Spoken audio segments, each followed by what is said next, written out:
Alrighty, and we are live here today. The Mile High Insiders, give it a second to breathe. Everybody is champ on the podcast today. I see Robert Caslow already coming in here, James Campbell, Charlie Beagle. Good to see you guys. Hello, Broncos country. It's time for an episode of Mile High Insiders. I'm Nick Kendell, along once again, episode number 2 with Luke Patterson. Luke, how are you doing? Man, I'm terrific. We're going to talk Broncos Saturday night with Broncos country. 1 hour, 6p to 7p. We've got a show that's just full of Broncos material. We got some Champ Bailey to talk about, some Von Miller to talk about. Monumental day for the Broncos today. We got to get to everything, Nick. So I'm pumped, man. Can't wait to wrap some Broncos on Saturday night. Yeah, absolutely. And I know I don't want to minimize everything going on in everybody's individual worlds as well as cosmically right now, but it's good to have you on here to talk a little bit of football. And thank you, listeners, for joining us today. Make sure you guys are following Luke on Twitter at Luke Patterson LP. You can follow me on Twitter at Nick Kendell MHH. Subscribe to our show wherever you listen to these shows and leave us a rating, comment. We read those. We take those to heart. Those mean a lot to us. Subscribe to us on YouTube. We just passed 7,000 just last week. We're trying to get to 10,000 by the season kicking off. So, that would be fantastic. And obviously we can't get there without you guys. Don't miss out on our great off-season content at milehighhuddle.com of the Maven Coalition and Sports Illustrated. And know that this podcast is powered by Overtime Media. So today's topic, kicking off, probably one of the more unheralded topics, in my opinion. At least I felt like that way heading out of the draft. Now it seems like a lot of people are starting to catch up, I guess, so to speak. But that is the concerns with the Broncos at the cornerback position. Obviously made some moves this season. Chris Harris Jr. now with the Chargers. They brought in Bouye for a 5th-round pick. Man, what a steal that was. Drafting Michael Ojemudia, Bryce Callahan coming back, and then just a plethora of names after that. But probably one of the best cornerbacks that I've ever laid eyes on. And first ballot Hall of Famer Champ Bailey joined the fan this week to discuss the Broncos cornerback room, the addition of Bouye, a guy like Michael Ojemudia coming in, what he needs to do. And obviously when Champ talks, people should listen because he is one of the best. Yeah, absolutely. And what Champ is effectively saying and what he told Cecil and Nick was Ojemudia needs to get underneath now I'm jacking everything up. We've got Ojemudia, Michael Ojemudia from Iowa. Ojemudia. And then we've got Bouye. So tongue twister there. But he basically said Ojemudia needs to get with Bouye and just be underneath this young man's wing. It's that simple. He needs to gravitate towards this veteran because this rookie, he's going to take some lumps. You're going to get beat. And when I sat back and I started to think about that, I'm thinking, I think everybody would say that as a veteran corner, you're going to get beat. But when you're saying attach yourself to this veteran player, young guy, that means a lot. Because right now, this is a monumental time, Nick, in our world and in the NFL. And this is a time where there is no rookie minicamp. There are no OTAs. So simply joining a collection of Broncos for the first time that we've seen them actually happen today in the streets of Denver. But outside of that, there hasn't been any football for this young man. This young man has yet to practice with Vic Fangio and Ed Donatel. He has yet to get on the field as a Bronco, and that's gonna face a ton of challenges in the future. That's definitely a good point. And Bill calls me out here. You're right. It was a 4th, not a 5th. It was the Broncos' 2nd, 4th. I believe it was the one that got in the Emmanuel Sanders trade to the 49ers. I could be mistaken there off the top of my head. But obviously, Ojemudia, he's going to have some ups and downs his rookie season, as Champ Bailey talked about. One thing, again, being somebody who watches a fair amount of Iowa Hawkeye football, Ojemudia, doesn't ever make the most splashy plays. He was never a guy that got the most hype, actually, really until we saw him at the Senior Bowl and really start to hang, one of the few guys that actually was able to match up with Denzel Mims down there. But Ojemudia, one thing that he was really good at, and you're talking about the kind of, I guess, the highs and lows, is that there were not many lows for Ojemudia. He just did not get beat deep. Now, that comes from some of it being Iowa's scheme, keeping everything in front of you. They did not ask a lot of complicated coverages from him. Just if you can come down and make a play, that's great, but do not get beat over the top. So that's something where there will be ups and downs with Ojemudia, but perhaps there'll be less lows than you'd think for a rookie, just because that style of play that he has, he's not prone to getting beat over the top. Well, and something, every corner does. The best cornerback does. We've seen Champ Bailey get beat. It wasn't much over the top, but a couple of times, especially around those days, he's getting a little longer in the tooth. But every corner is going to get beat. Somebody's going to make a play. It's the NFL, for goodness sake. But for me, after talking to you during the draft, trying to learn about this cornerback a little bit, it seems like Michael Ojemudia is a tackling machine. Vic Fangio likes fundamentals. And one thing that he cannot stand is tackles missed. Now, when I was out there at training camp last year, one of the first things that he had all defensive players doing were tackling the bags, starting from the hips. You're down on your knees, and it's just like you did in Pee Wee football. It was one of the crazier things I'd seen, thinking this is the NFL, professional football, and he is going back to basics, literally fundamentals of tackling and wrapping up. And that's ultimately what's going to win defenses games. I mean, when you think about that, missed tackles happen in the NFL and they consequently lose the game. So I think he's got a lot riding for him there. I would also be curious to look at his Wonderlic score, because everything I hear about the young guy is that he's extremely, extremely intellectual and smart. He's able to pick up new concepts. He's able to hone in on concepts he's familiar with. And I think that, have a vast arsenal of what to know you can expect in the wide receiver route tree, what to know you can expect out of Ed Donatell's defense. I think that's going to serve him a lot in the long run with Vic Fangio. Yeah, and something that's interesting about the Broncos defense is that I believe last year they finished with the second lowest average depth of target surrendered by a defense. So what that means to me, I think the Patriots are the only team that had actually a lower average depth of target surrendered. So what does that mean? It means that the Broncos are going to give up some short passes, but keeps everything in front of them. So it's really important for those defenders on the boundary, the safeties, the cornerbacks, the linebackers, to be able to tackle in their one-on-ones, because they're going to be there. They're going to let the pass underneath. They'll let you move the ball, but just not giving up those big plays, not giving up those backbreakers, unless I guess it's Tyreek Hill, which he seems to get a few of those every game. Granted, that's not Broncos specific. So that's something I really think that makes sense with Ojemudia as well. You talked about it. I believe he came to Iowa actually as a linebacker recruit, and then they kind of moved him to safety and then also cornerback. He's very big for a cornerback. And again, at Iowa, the coverages were simple, stupid. Phil Parker, the defensive coordinator, they really did not ask to disguise coverages, a lot going on. Keep it in front of you, play fast, do your job. It'll work out in the end. Bend, don't break. And that's something that, so that means that you didn't really get to see Ojemudia as far as press man, his bail technique, just how good his hips were, the click and close. You didn't really get to see it as much just because the coverages were so simple and continuous. So there are questions with Ojemudia. Again, the Senior Bowl, they played more press man. He was able to do well. You saw the length, you saw the athleticism. So that's a big indicator. So it'll be interesting to see how he plays. I'm really excited about the upside, but there are questions about how much he can translate just because the Iowa tape was so simple as far as the coverages he was asked to play. Well, and think about Champ Bailey. I consider Champ Bailey the best cornerback of all time. And the reason, because he was a tackling machine also. Yeah. Champ was never afraid to stick his nose in there, but he did it in a smart way. Champ, how many tackles did Champ Bailey, and I can remember it vividly in my mind, where you see him diving at the legs of players, wrapping up, twisting, and taking them down. No matter the size, it didn't matter if it was a running back or even an old school fullback in those days. Champ had that perimeter locked down. And that wasn't only in the passing game, it was in the running game also. So to hear Champ Bailey giving some praise to the Rook feels really good, but it's also important to know that the Hall of Famer is telling him he's going to take his lumps. Champ had to take his lumps his rookie year, and you know what? It's just going to happen. You need to expect that, but attach yourself to the veterans who will show you ultimately how to get you through it. And I think having a strong defensive backfield with Kareem Jackson and Justin Simmons is going to help the secondary unit.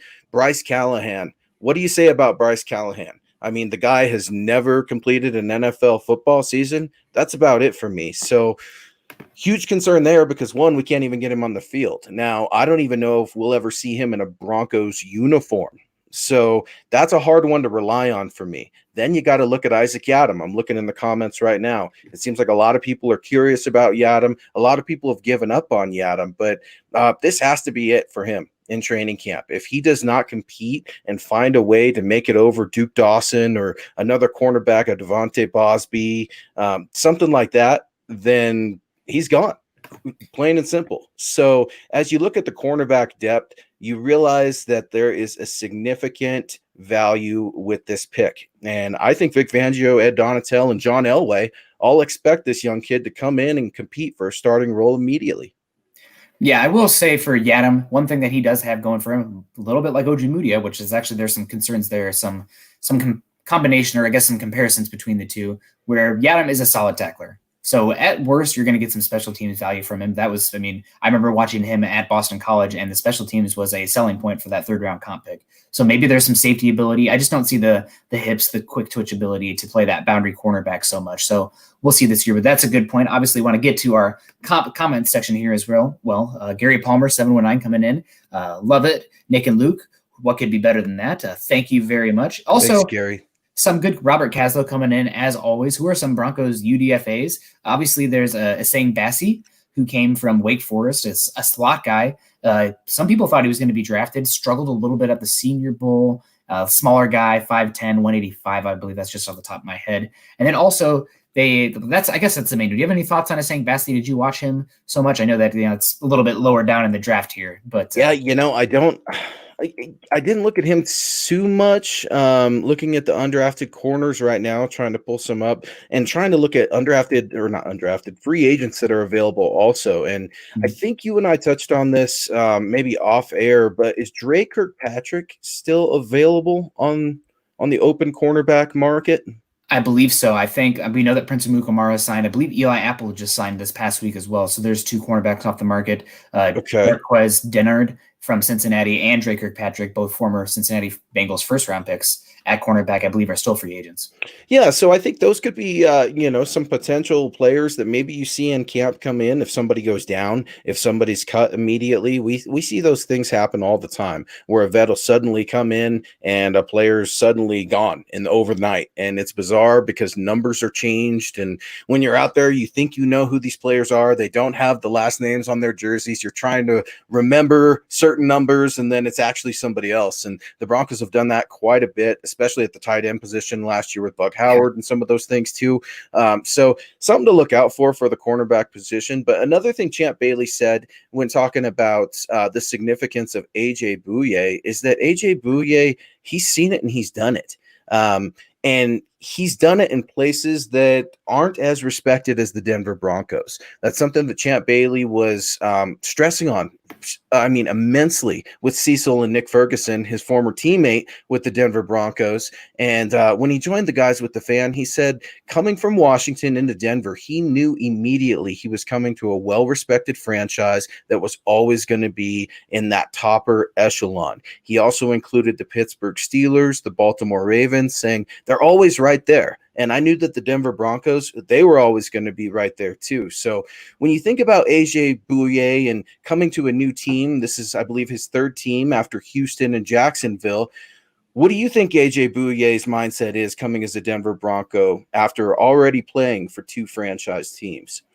Well, I'm sure he's excited to come in and play for this defense, which has turned around the careers of, Fuller with the Bears, went from a potential first-round bust pick to arguably one of the better cornerbacks in the NFL. Prince Amukamara struggled with the Giants, went to the Bears, was okay one year with the Jags, I believe, and then went to the Bears and went really well. So I think it's a good shot for Bouye. Honestly, my biggest thing I hope he's thinking about is staying healthy. What can I do to stay on the field? Because Bouye, there's every single year he misses 2 to 4 games. with hamstring issues, different things there. So staying healthy, getting on the field as much as possible, because while the Broncos do have depth at cornerback, we don't know if it's quality depth because there's just so many unknowns there. So that's probably my biggest thing for him. But like Champ Bailey said, the culture in the Denver Broncos locker room, the history, this is an organization that expects to win despite what we've seen the last 3 seasons. There is still, obviously Peyton Manning casts a shadow there, but it's Pat Bowlen still. His legacy lives on. The Broncos are a hated team by many fans because of how good they've been. So coming in, knowing that expectation, knowing that this is a championship organization, especially coming from the Jacksonville Jaguars, I think that is a big boost for AJ Bouye as long as he can stay healthy. Yeah, well, and it's something else that, Cecil Lammey brought up on Sports Radio 104.3 The Fan with that interview with Nick Ferguson and Champ Bailey. He doesn't have to break up fights in training camp here. He's not going to have to be babysitting Jalen Ramsey. He's not going to have to watch the disaster that was the Jacksonville Jaguars. It seems like it's a revolving door of drama with the Jacksonville Jaguars. And I know the Broncos are struggling to find an identity and they're putting one together. But when you truly think of teams that don't have identities and you're looking at the Houston Texans right now, and it's like, holy cow, what are you guys doing? And the Jacksonville Jaguars, who were in the running to get to the Super Bowl less than 2 years ago. It's just absolutely crazy to think that he couldn't be excited to be coming into the Mile High City. He's got beautiful facilities to work out in. He's got the best training staff, the best coaches that John Elway could give him. I mean, he's given him Ed Donatel and Vic Fangio. And for those of you that don't know about Ed Donatel, I believe this is his second or third stint with Denver. He's been in the Denver Broncos organization before. He's respected and loved him so much he came back and put a lot of weight into that.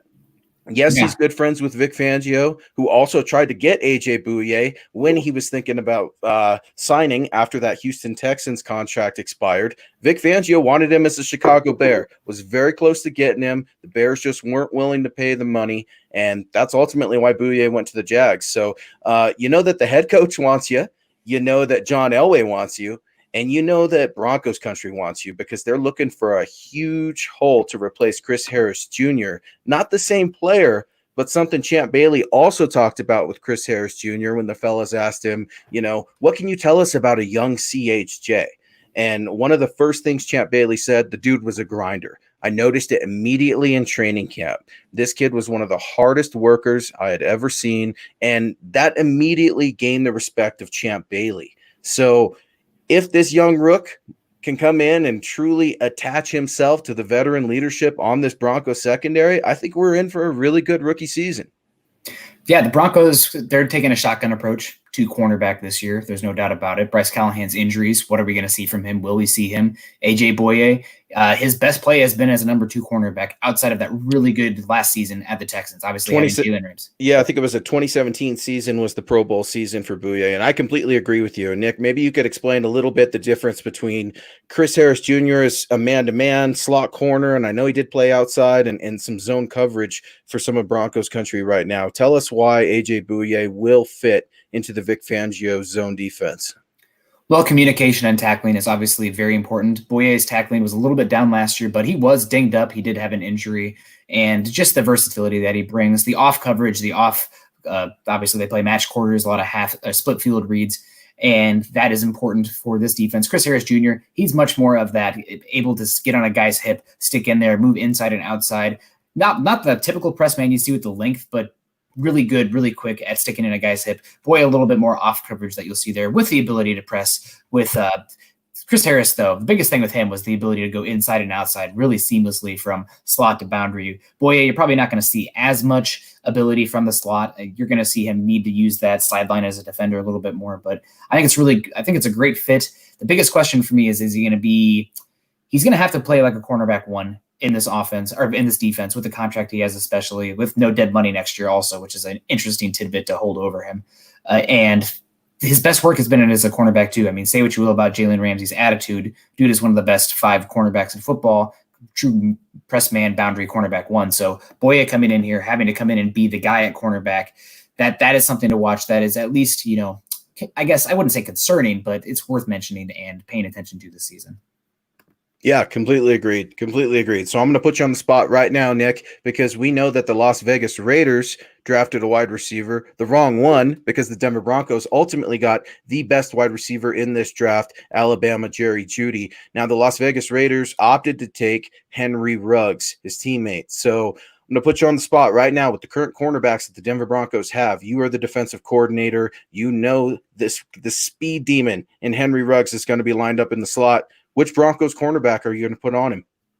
It's a trick question because this defense is much less man-on-man, leaving a guy on an island. So it's going to take a group effort with that back defensive. So cornerbacks are rarely in one-on-one situations in this defense because the safeties, how they use those guys. So I think that you probably will see AJ Bouye on him, I think. Okay. But it depends on where he's going to be. I mean, if you have Henry Ruggs in the slot, I mean, there are questions about his ability to beat press if he can do that consistently. So if you see Henry Ruggs in the slot more year 1, then it'll be Callahan or potentially whatever they do with that third safety. So it's going to depend on where they use him and where Ruggs best fits. But as far as a truly matching up one-on-one with speed, and I guess shades also to Tyreek Hill, I don't know if the Broncos have that guy.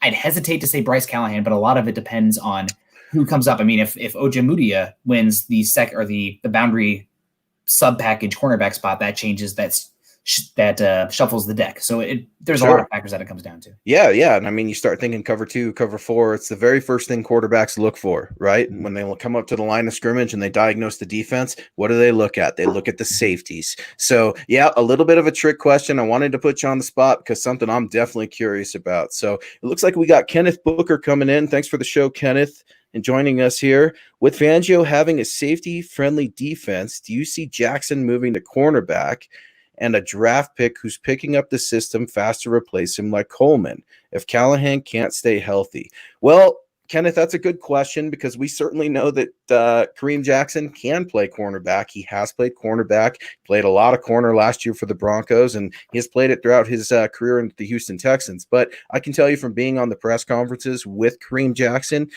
he's very excited to be a safety. Now, that's not to say he's not going to do what's asked of him, barring injury, knock on wood. But ultimately, Kareem Jackson, he's your safety. He's got to be your Kelsey killer, so to speak. He's got to diagnose those tight ends for me. Justin Simmons, he's more of your ball hawk. And Kareem Jackson, he's your enforcer in the backfield. He's got to figure out a way to, like Nick was alluding to earlier, stay over the top of those slot wide receivers or check that tight end. Because there's a couple tight ends in this AFC West division with Hunter Henry and Travis Kelce. And the Broncos still haven't had an answer for him. So for me right now, I'm leaving Kareem Jackson at safety. What are your thoughts, Nick? I mean, it depends. Again, it depends on what they're going to use as far as how this all stacks up with the defense. I was trying to pull up the Pro Football Focus data here, but Kareem Jackson last year, he is a safety, but that doesn't mean that he's not going to have cornerback snaps. I mean, I wouldn't be shocked if he kind of took some of that Will Parks nickelback role. So that's something that they might use him as. You could see some boundary work as well. I mean, the Broncos, especially with Vic Fangio, the lines between safety, cornerback, and nickelback are blurred. You have to wear many different hats, especially as a safety. So that versatility, that obviously intelligence that Kareem Jackson has, that's really key for how Vic Fangio is going to use those safeties. He's going to be listed as a safety, but that doesn't just mean he's going to play the safety spot. It's not as these defenders are not in boxes as much as you saw on the Wade Phillips defense. So that, especially in coverage. So moving him to cornerback full-time, I guess it's an option, but that probably is last case scenario. You're only there if injuries strike or potentially maybe one of these other cornerback or safeties, really steps up. I mean, the commenter talked about Douglas Coleman, undrafted free agent from Texas Tech, had a really good season as far as statistical output. Some questions about the athleticism. Trey Marshall's a guy that we saw flashes of last year. The Broncos stashed Elijah Holder on the practice squad. I've heard that there's some rumblings about liking him. He played cornerback at Stanford, but now is going to play safety. So there's a lot of options there. And the Broncos, from safety to cornerback outside of Simmons and Kareem Jackson, it's a lot of question marks, but there's just so many names that if just two of those guys step up, that's going to make this roster and can really make that secondary and the defense so much stronger. But just until we see them on the field, it's hard to know who it's going to be. Yeah, that's just something that's just it. And when you look at Broncos history, we do know that the Denver Broncos will have a player on the 2020 active roster that was undrafted. This has been a tradition, I feel like 15 plus years in the making, maybe even closer to 20 now. It always happens, and you never quite know when it's going to start at the beginning of the training camp, but you definitely know by the third preseason game because the players that come out, they compete in training camp, they show that they have their flaws and they have their mistakes, but they can respond to coaching and they respond to criticism well, and then they implement said coaching in the game. Those meaningless preseason games, those matter a ton for guys in the NFL. I know it's really bad optics, especially if you're an NFL fan, but Nick, you watched the game multiple times. I watched the game multiple times. We chart plays constantly. We look for tendencies. That's how you start to figure out what teams are doing, and you could start to build the puzzle immediately in training camp. So cornerback could definitely be one of those positions where an undrafted rookie comes in and makes the team. Yeah, and just to circle back there to the Kareem Jackson stats, while he is listed as a free safety, that's where a bulk of his snaps are going to come. Last season, here's the numbers of the snaps he had per position. At free safety, so one of those deep two safety spots, 416 snaps out of 842, so 416, about half the snaps, but he had 194 snaps as the slot cornerback and 220 in the box, so more of a dime backer. So you're going to have a lot of different hats. You're going to have to play every single position, especially at safety. So it's something the Broncos can do, but Kareem Jackson, he just looks so natural at safety. I think it's his best position because he doesn't have the juice that he used to have on the boundary, just a step slow, but he's smarter than he used to be. So that's something you see with those some of those secondary guys. I mean, Charles Woodson's a classic example. Great cornerback for a long time, extends his career by 10 years by moving to the safety position.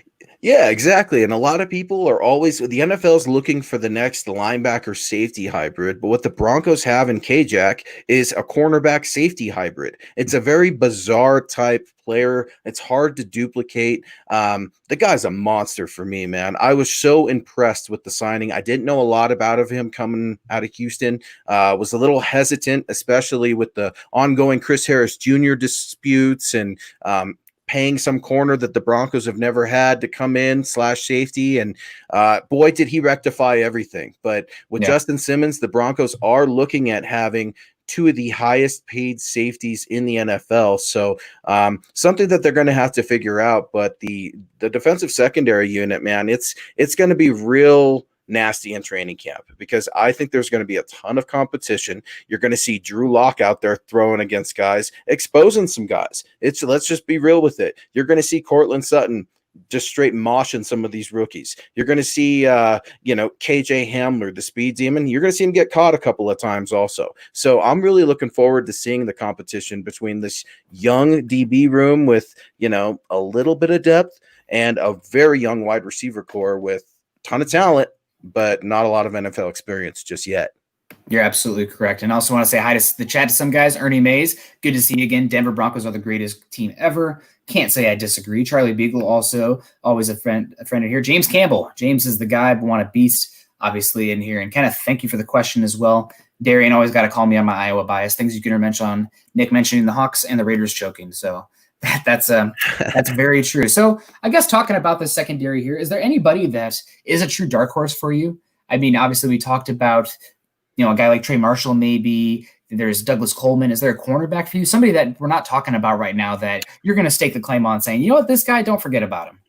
Man, I want to see more out of Duke Dawson. I thought, especially coming from the Patriots, and maybe that's because he came from the Patriots, that he would be a little bit more involved than he was last year. Something that was very underwhelming for me. I'm not sure. I think he's one of those players that's going to be on the bubble, quite frankly. He's going to be competing. It's going to be Duke Dawson, Isaac Yiadom, really, and Bryce Callahan. We've brought him up. I don't want to just beat on a dead horse, so to speak, but that's just something that I'm not really seeing a lot of. I'm forgetting the Broncos' first name, last name Harris, cornerback. Devontae Harris. I really liked Devontae Harris towards the end of the season last year. I thought he had a really good game against the Oakland Raiders last year, the Las Vegas Raiders this year. So I really liked him there. I think there's some potential there. I can tell you the Broncos like him. He's an extremely athletic guy, very outspoken on Twitter, seems to be about the right things, and he was all about pass deflections. He doesn't necessarily have the best coverage skills, but Vic Fangio's under some pressure and Ed Donatell's under some pressure, because what are they known for? Well, we know Vic Fangio knows linebackers, and we know Ed Donatell loves cornerbacks, and he knows them and they train them well. But disguising defenses is something that they did not do very well last year for the Denver Broncos. Now they have a couple more pieces in place. You've got a defensive line that should be downright nasty, getting in the backfield and caving in runs. So I'm really curious to see how Coach responds to the pressure and how he ultimately puts these players in positions where they can be successful. Yeah, that's a great point. And James actually here takes my guy. We haven't even talked about him yet, I don't think, on here really. But Devontae Bosby had a very small sample size last year before getting injured. Was really good for the AAF, excuse me. And then the Broncos signed him and brought him in. Fangio kind of hounded on him a little bit in preseason, talking about how, he's not really up to the conditioning that he expected. And then Bosby, he got a chance the week 4 against the Packers, showed very well. Week 5, saw some flashes, and then suffered that injury. But Ojemudia versus Bosby on the outside, as James mentioned here, I think that's a really interesting battle. And then it depends on what happens with Callahan being kicked inside. But as far as the 5 defensive back sets, I think that's probably the direction I would be looking right now. As far as the ideal makeup of the Broncos secondary, it'd be Callahan in the slot, Bouye on one side, and then it's either going to be Ojemudia / Bosby on the other. But that third cornerback spot is probably one of the biggest spots of contention on this entire roster going into next year.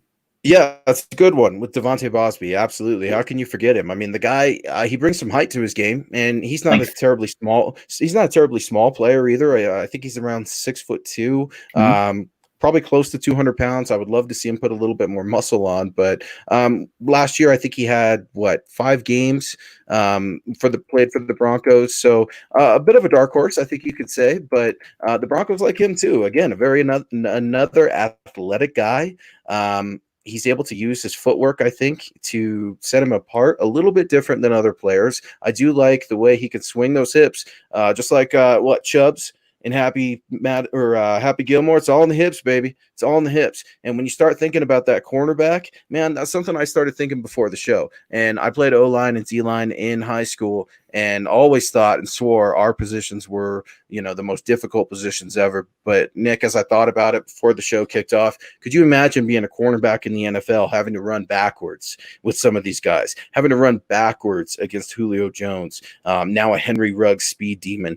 Some of these players, man, I'm thinking cornerback, I've seriously gained a new respect for him watching all this new film, especially from this rookie, and trying to figure out how good the wide receivers are in the AFC West. And I think it's something where you're going to see wide receivers beat cornerbacks, including Denver Bronco cornerbacks. And sometimes there's nothing you can do. It doesn't necessarily mean that cornerback is absolutely garbage. It doesn't mean that they're absolutely awful, but you're going to have a lot of Pro Bowl wide receivers, maybe even 4 or 5 coming out of the AFC West.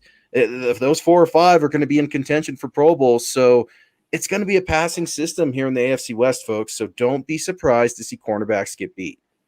Yeah, and also I think it's interesting. I don't know how much you follow I guess it was the debate that was raging last year. 2019, simpler times. But pass rushers versus coverage, and what is actually more important in today's NFL. And typically everyone to follow the money. Defensive linemen, pass rushers always get paid, or have historically been paid much higher than cornerbacks. But there is some data out there, I guess, going against that logic, saying that actually, as far as great defenses go, it's more important to have great coverage rather than great pass rushers. And we're starting, I don't think we'll see that right away, but there's going to be some cornerbacks that are going to get paid coming up here in the next few seasons. You got Marshawn Lattimore going to get paid soon. Tre'Davious White is going to get paid soon. Jalen Ramsey is going to get paid soon. Marlon Humphrey is going to get paid soon. Those guys are all in the top 10 right now. So it's something that's going to be interesting to follow here, just as far as the landscape of the entire NFL and how that dictates what direction the Broncos want to go from a dollars and cents perspective. I mean, obviously this isn't building the Broncos, but talking about the best ways to create a roster. Vic Fangio doesn't really rely on those cornerbacks as much as the Wade Phillips defenses, et cetera. The Broncos are going to look to maybe cut a little bit of costs, not emphasizing that cornerback position as much as other teams do as the league, I guess, progresses forward. Yeah, well, and something else to consider. I know it's really early because we haven't even gotten to training camp starting on July 28th, and I'm hoping we can get out there. I'm not sure. They haven't told us yet for the media what's going to be happening, but as soon as I know something, trust me, you guys will all know something because we're all itching to get out there to training camp. So July 28th is supposedly the day, but October the trading deadline, Nick? I believe it's the end of October, but with this year, it could change. I mean, you could see it move back. So my first thinking is John Elway. We know John loves to wheel and deal, and he wheels and deals in the preseason. Hell, he just did it in the free agency, right? Those were some of his biggest free agent moves. Well, they were actually trades. So Jurrell Casey and AJ Bouye. Jurrell Casey coming from the Titans, AJ Bouye, of course, coming from the Jacksonville Jaguars. So I wouldn't be surprised maybe if John Elway starts picking up the phone if he doesn't like what he sees in the preseason. If Vic Fangio doesn't like what he sees out of his cornerbacks in the preseason. What's one thing that the Broncos have a lot of right now, Nick? Tight ends. Tight ends. So maybe could you possibly package a tight end for journeyman corner or a young corner that's going to be a little bit of a project? I don't know. But you have a surplus of tight ends sitting in that room. Maybe you package a tight end and a draft pick to go after a corner that you like. Maybe a corner that gets unhappy and wants a new contract getting closer to training camp. We see a lot of sitting out and contract disputes and all of those things. So I wouldn't be surprised to see John Elway would, as his friends know him, make a deal, man. I mean, he is constantly looking at ways to make this team better, and John Elway loves trades. Yeah, that he does. And also, I mean, we saw that last year with Duke Dawson being brought in. I think the Broncos traded in the preseason. Yep. So Duke Dawson, obviously, maybe going to be more of a nickel safety cornerback type. Granted, I listed all the defensive back positions, but more of that nickel safety. And that could be the usage for him. We could see that again. And rarely do we see player for player trades, but you could see the Broncos, let's say they trade Hireman for a conditional 7th and then trade their own 7th for a cornerback. You essentially just did a little bit of a circumventing that. You're trading the player for that, but player for player trades don't happen that often. So be interesting to see. Pabby is Wade coming in, our fellow Iowan there over in Des Moines. Great to see you. Go Broncos indeed. I love that mug. Are you much of a coffee drinker, Luke? Yeah, I am. I have to have caffeine. I like coffee in the afternoon a little bit, but it's got to be a fresh pot. I will not reheat an old pot. I just can't do it. I'm better than that for whatever reason. I'm a little bit of a coffee snob there. Very picky. Yeah. So yeah, but I'm going to rag on Chad a little bit here because I've been trying to get one of those really, really cool mugs that Pabby just showed us where you can get on huddleuppod.com.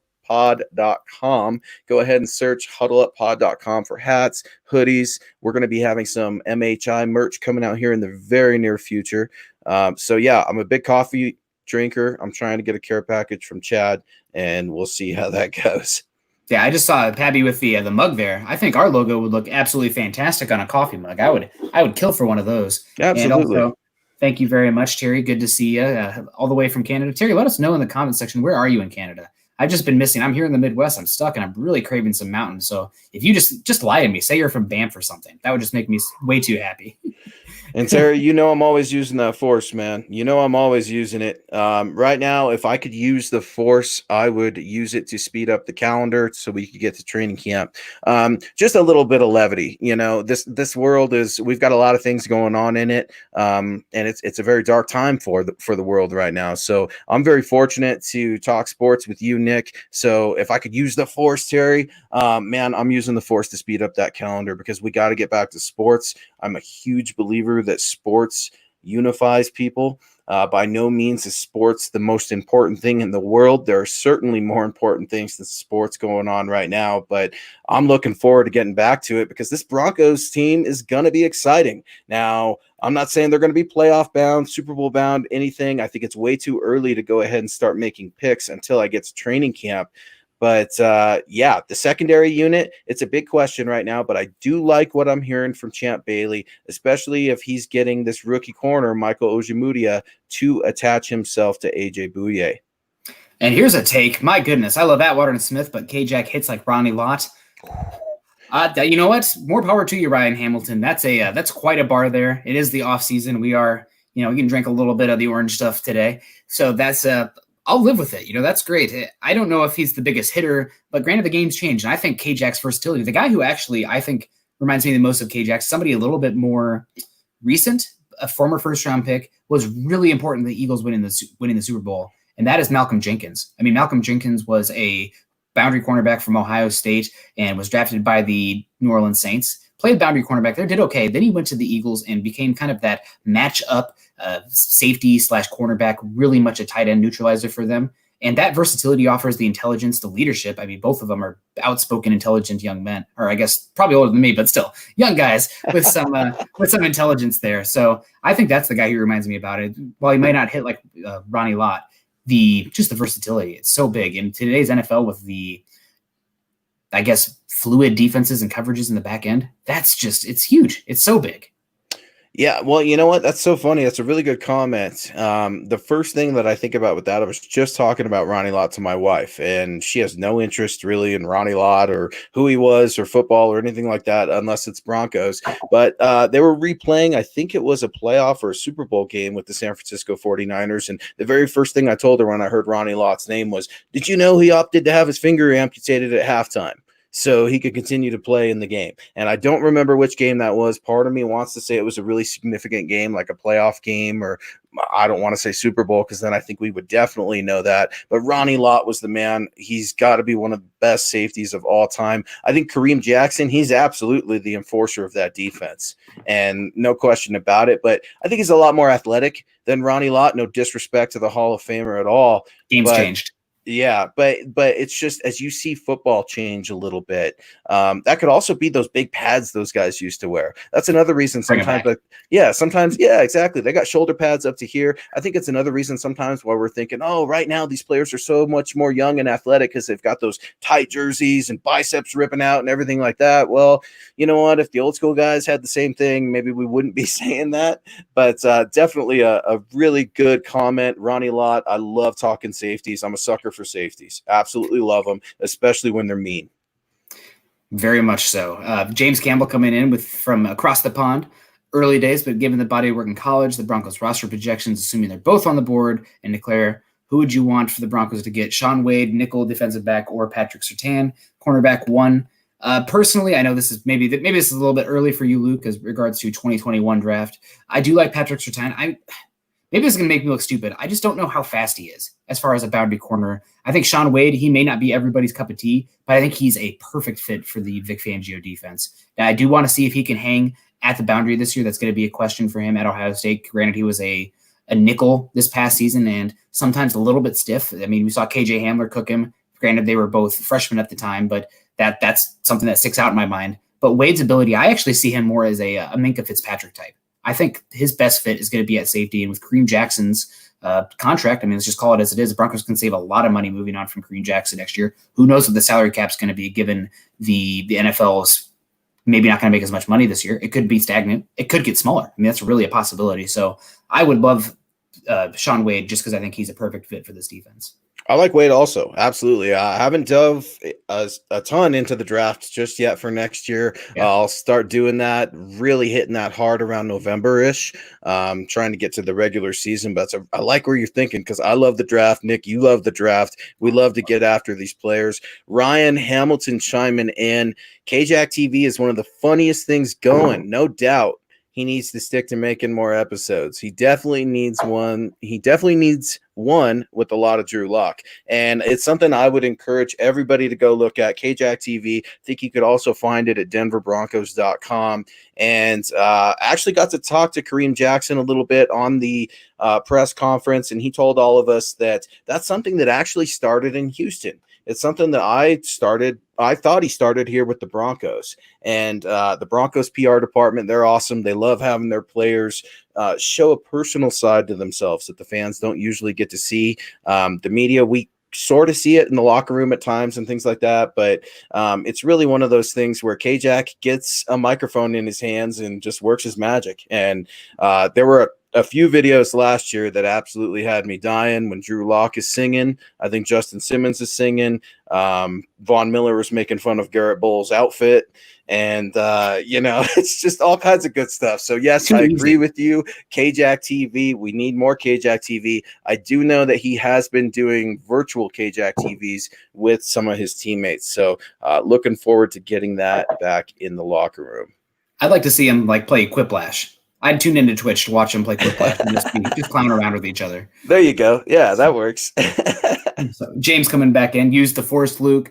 Hashtag Nick's Beer Fund. Hashtag Broncos World. Thank you very much, James. Appreciate you always coming in. And here's something interesting here. I don't think Vannett is a serviceable blocker. Obviously, he was on the backup tight end actually for Jeff Heuerman at Ohio State, drafted by the Seattle Seahawks, played under the Steelers.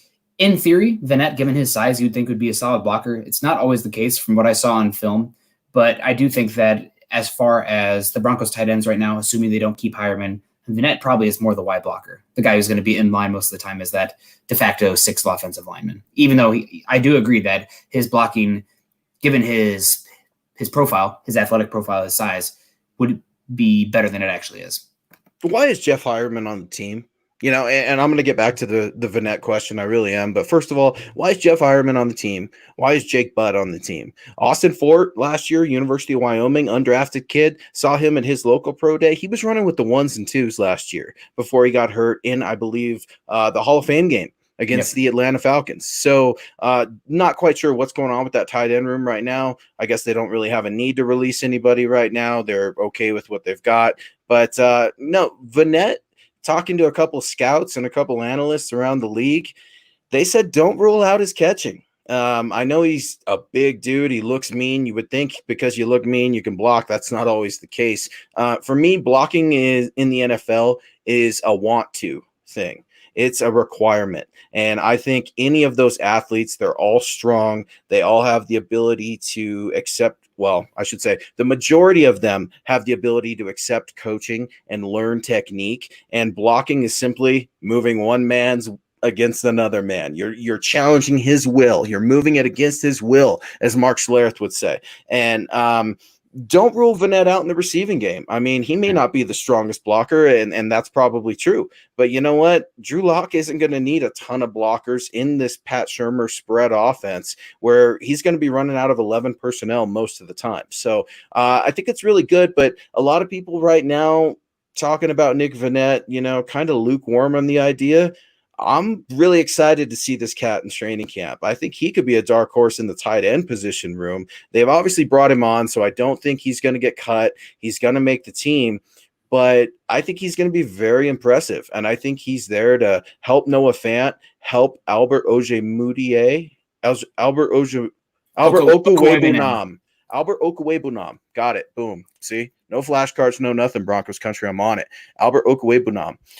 So Drew Lock's buddy. But yeah, the tight end room, it's going to be nasty. Guys are going to get cut. Bug Howard got cut right before the April draft.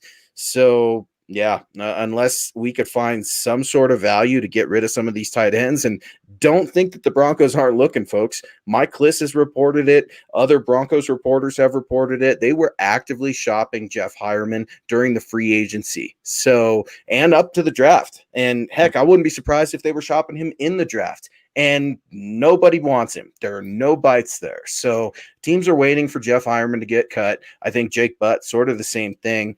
But ultimately, it's, can you get on the field? And that's something that Bryce Callahan's going to have to answer, something that Juwan James is going to have to answer. And if you're going to be on this team, you better be playing. Yeah, I think the biggest thing with the plethora of the tight ends the Broncos have right now, granted, we saw an injury spurt last year. Bug Howard got hurt. Austin Fort got hurt. Jake Butt got hurt. So, maybe holding on to those guys because right now you're paying them either way, cut or not cut. But also, you could see spots open up over training camp, over preseason, where you could see a team, let's just say the Chargers, because they're always the team that seems like this to happen. Granted, probably not an interdivision trade, but somebody like that has a rash of injuries at the tight end position. Just giving up a 7th-round pick, even if it's a conditional, that's better than just outright cutting Jeff Heuerman. So that's something you're playing with house money there. Hold on to him until the last moment, until you're forced to move on from him. Just because the landscape could change, somebody could offer you something. I mean, even if you're, say, sending a Jeff Heuerman in a 7th this year for a 6th-round pick, you're still increasing that value just a little bit. So might seem small at the time, but you should hold on to those guys unless you think that they're, I guess, hampering these snap percentages or snap counts for a guy that you want to see more of, and Andrew Beck and Austin Fort. Then you can kind of have that conversation. But for now, they're not even practicing yet. Hold on to them. There's no reason not to. Yeah, Terry Randall coming in, Broncos World. That's a pony, an alarm clock, and a lock. So we'll leave it at that. I have no idea what that means. And Northwest Alberta. Good to hear, Terry. That's a good spot. Terry, you're the man. We can't thank you enough for all of your support here with Mile High Insiders. Part of Sports Illustrated, part of the Maven Coalition, and y'all rock. You're rocking with us. I can't believe, we're 46 minutes in here, and things are rocking and rolling.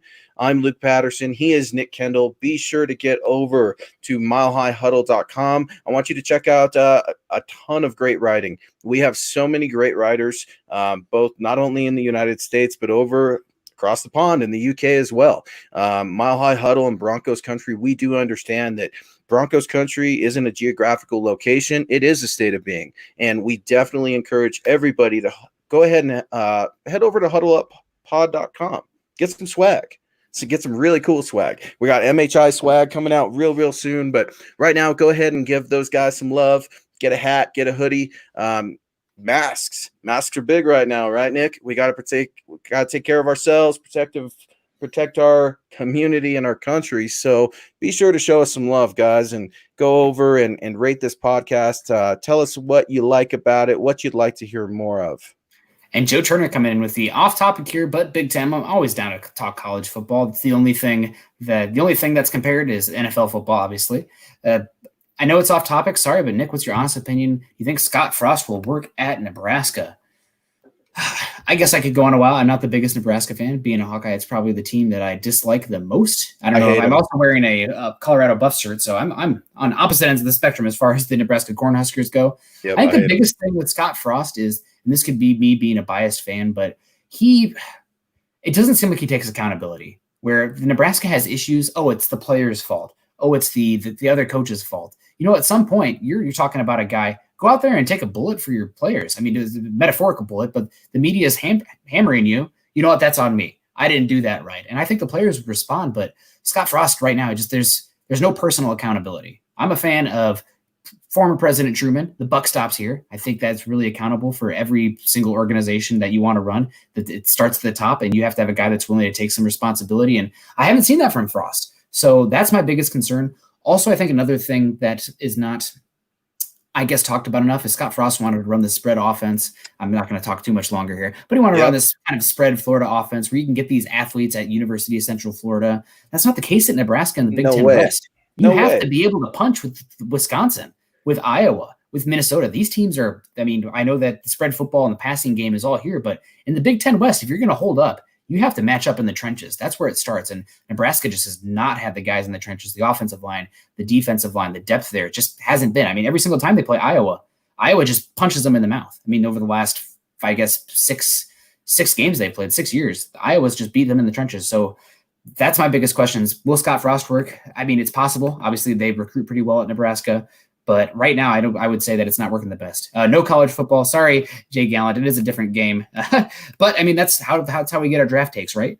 Yeah, no, and something, and it's very valid. And something that I think I'd like to add to that, too, is I question a little bit of what's happened to the scouting at the University of Nebraska. I'm making tons of friends out on the road trips for the college football all-star games and things like that, and trying to figure out, where some players are coming from. And you see, I think it was the Davis twins out of the University of Nebraska, right? Nick, that got drafted last year, Carlos Davis and Khalil Davis. So you see them getting drafted. But when you start looking at recruiting and you start looking at geographical locations, and like you said, you got to get some big boys up front, the culture has definitely changed at Nebraska. And they've got a huge following, but I think it's comparable to what's happened at CU. Those glory days, both colleges want to get back to them, but it's really, really hard to do when you don't have a great program that you can truly sell to recruits, specifically in the Midwest. And when you've got players that are getting recruited to the University of Oklahoma, Oklahoma State, Texas, and all the schools in Texas, that's going to be tough. That's going to be really, really tough. So yeah, we will definitely hone into some more scouting questions and stuff like that as next year's draft gets closer. I'm already at this point, you want to cast a wide net because who knows which way the Broncos can go. Offensive tackle and cornerback are number 1 and 1A, I guess, right now, if you're talking about positions for the Broncos in the first round, given how valuable they are. But I won't sleep on linebacker. That's a really interesting one. Did you ever go watch Micah Parsons? I know we talked about him a little bit. Have you gotten a chance? I did. And I was pleasantly surprised. Oh, my God. Yeah, I was pleasantly surprised. A machine. Absolutely a machine. You talk about energy and get off. That was the very first thing I think I wrote down when I saw Parsons. Parsons? That's how you pronounce it, right? Micah Parsons. So energy and get off, that's something that's huge. Something that Alexander Johnson, it reminds me a lot of Alexander Johnson in terms of the quick explosiveness, but what do we know about linebackers with the Broncos, Nick? We know that they can't cover as good as they need to. So that's something that the Broncos have got to figure out. What are these coverage linebackers going to look like? And, I know I called Kareem Jackson your Kelsey killer, but these linebackers, you got to either bump them, you got to knock them off the line of scrimmage, you got to do something. So, yes, I think heading into next year's draft, linebacker, offensive line, corner, those are things that are still going to be relevant, and just a little too early for me to get there now, but I am excited and I can't wait. It's literally offensive tackle on the offense or any single position on the defense. You can make an argument for me for any single position on the defense just because it depends on the player there. Kareem Jackson, contract is coming up, getting older. Justin Simmons needs to get paid. Pay the man. I don't even care. I've heard enough.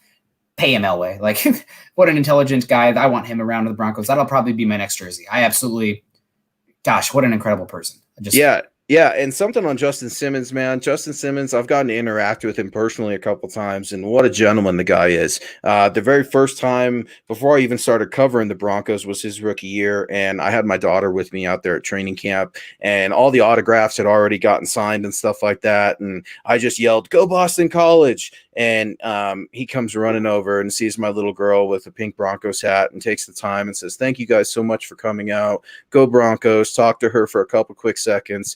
That's her favorite player. So I do have some bias with Justin Simmons, and then obviously getting credentialed to go out there in training camp last year and actually work and talk to Justin, man. What a great guy.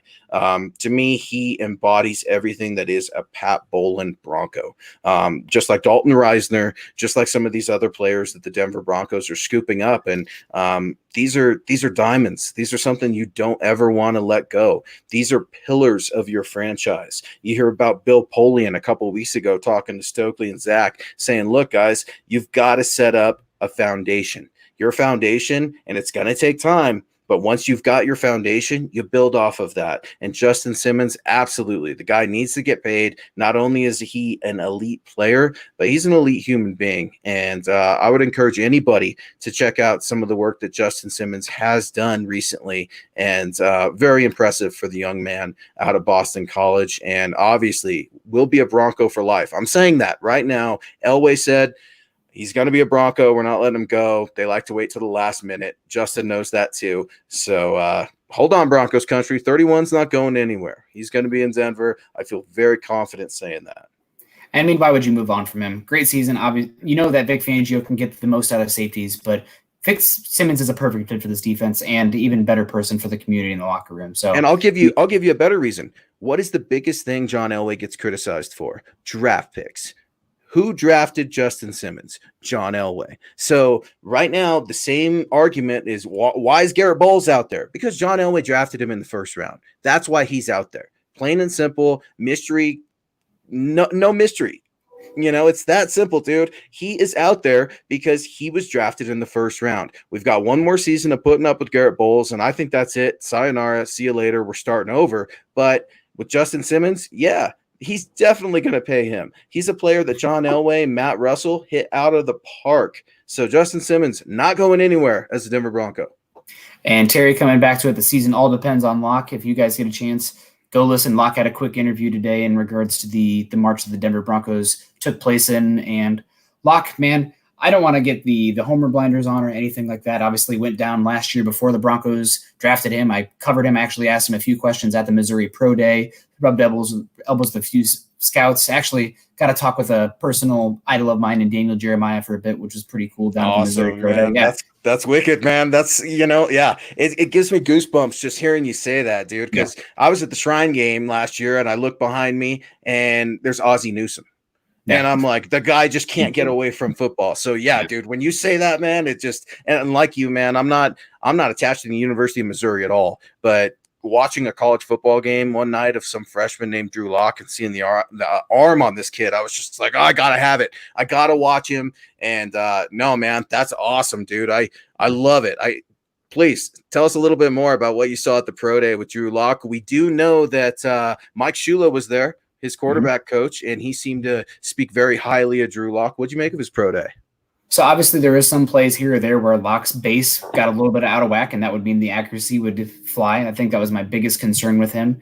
But there was a few plays where people oohed and awed. There was a bootleg where he actually went to the left, rolling out of the pocket, and then hit it deep and probably hit 65 yards in the air with steam on it. And everybody, just a collective ooh from the crowd. So, and obviously the biggest thing with Lock, and you can see it when he talks to the media, just in general, he's the guy. He's got that energy. He's got that swagger. So obviously, like I think it was Troll Davis said on Jim Rome this past week, where they have the leadership is obvious, et cetera, et cetera.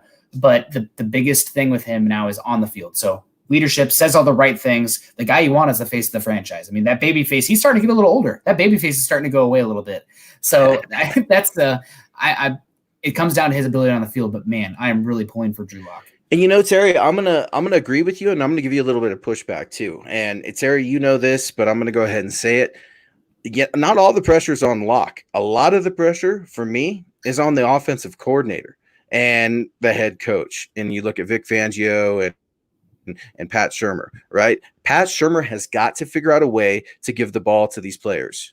He's got to figure out a way to essentially score points in a rapid system where you've got a deep bench full of wide receivers. You've got tons of talent. You've got an alpha wide receiver. You've got a first-round tight end.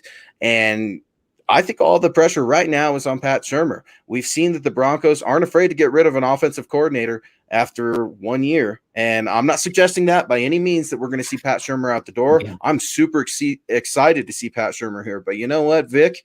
A lot of pressure's on you, Coach. Offensive coordinator Pat Shurmur, a lot of this pressure is on you. I'm looking for you guys to use your experience and mold that experience and put it together. And you've got talent. You just got to give them the reps. You got to give them the experience, and you've got to gain trust. That's one thing right now that the Broncos are trying to do. And I think today in Denver is a huge part of that. It was the first public outing you really saw as the Denver Broncos marched downtown. And I'm excited because that's the first sighting that we saw of the Broncos. And you see that they're trying to develop internal trust and internal love amongst each other. And we got the boss man coming in here, Chad Jensen, who's the best cornerback in Broncos history, not named champ. The obvious answer is Dre Bly. Right now, actually, that's actually a shout out for Bouye because he was asking about him earlier. If you guys recall, Dre Bly was really hyped to be this. Oh, Champ finally has a cornerback opposite him, so they'll have to throw at Champ. And Dre Bly, really good for the Rams, was with that Dick Vermeil, greatest show on turf team, and then signed a big deal with the Lions. Never really lived up with the Broncos. Cornerbacks, when they fall off, sometimes they tend to fall off pretty darn hard. And that was the case with Bly. The name that I'm going to go with a really old school one, Louis Wright. Why not? He doesn't get enough love. I have Charlie Beagle coming in here. Obviously a great commenter often in here, but Louis Wright deserves some recognition. Oh, man, you stole my answer. I'm not going to double up on that, but I'm going to go old school, too. I'm going to go with Ray Crockett. Wow. I think he spent 7 seasons with the Denver Broncos. I believe it was somewhere around 17 interceptions, a couple touchdowns, a ton of tackles. I think he even has, 10.5 sacks. So he's a 2-time Super Bowl champ. I loved Ray Crockett.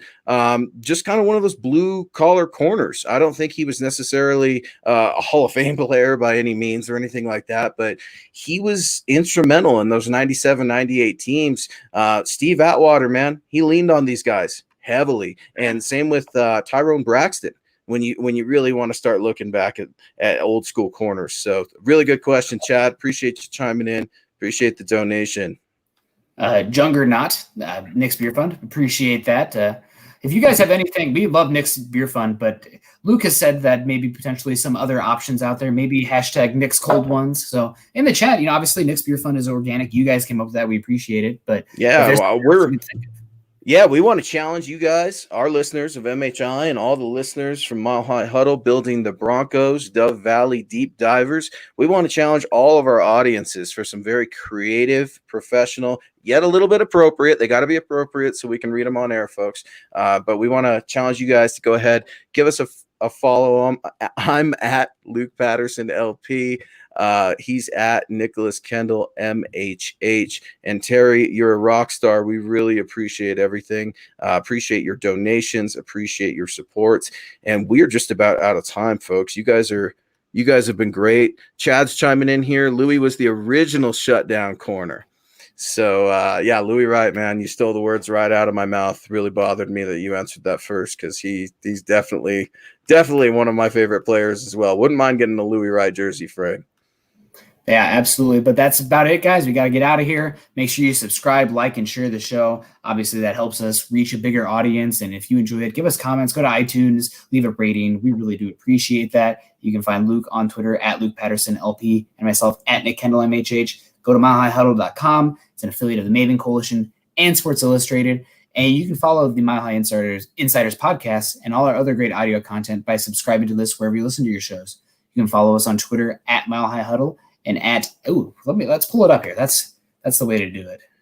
So it'll be, I believe it's at MHI_football pod. So that is our newest Twitter handle specifically for this show. Get on Twitter, follow that. We're going to be having merchandise come up. You don't want to miss it, folks. You're going to get some MHI swag. It's going to look really, really cool. It reps the Broncos in a very non-traditional way, where essentially we know that Broncos country is all over, but Broncos country is extremely important to Colorado. And it's one of the reasons why we have our logo the way it is. We love that mic. I love spitting in the mic, talking to Nick. Nick's one of the best insiders in terms of analysts and analysis, and Nick's no joke, folks. He's at the scouting combine. He's at these Missouri Pro Days. I'm at these Shrine Games. I'll be at the Senior Bowl. I'll be at the scouting combine next year. So when we tell you we are the Mile High Insiders, it's not that we're trying to be arrogant. It's not that we're trying to brag. We're simply trying to bring you guys in, and we want to share all the knowledge that we have with you guys, because Broncos country is the most educated fan base in the NFL. So for Nick Kendell, I'm Luke Patterson, saying always believe in that Mile High magic.